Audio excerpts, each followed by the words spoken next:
Hi, Dan here for Windows 101. We're taking a look at the Wagtail pivot control handle. So this is a handle that's designed to work perfectly with the Wagtail slimline channels, but it'll also work well with Stakoni aluminum or Artori brass. So you've got your Wagtail handle. It's known for its pivot, which is really useful for pole work. You got your pole in here, you just turn it just a little bit and it's going to rotate this channel up and down, which allows you to steer it on the glass with precision.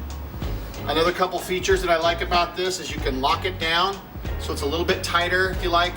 I like the design of the handle itself. It's nice and big, and the way it's built is it'll close a deep sill really well.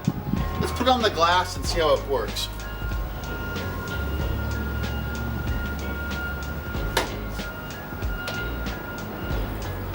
So the first thing I'm noticing is how lightweight it is, but it still feels really solid. Just a little bit of pivot on there and it turns.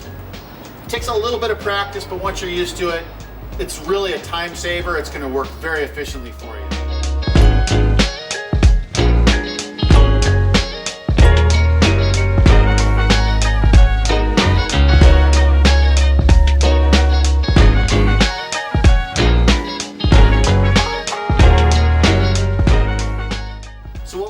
We've got a great Wagtail handle. It's adaptable to use with different channel sizes. You can change them out depending on what job you're doing that day, bigger or smaller, and you've got an adaptable tool that's going to go a long way. If you're a professional looking to up your game, you want to make more money, check out the Wagtail pivot control handle.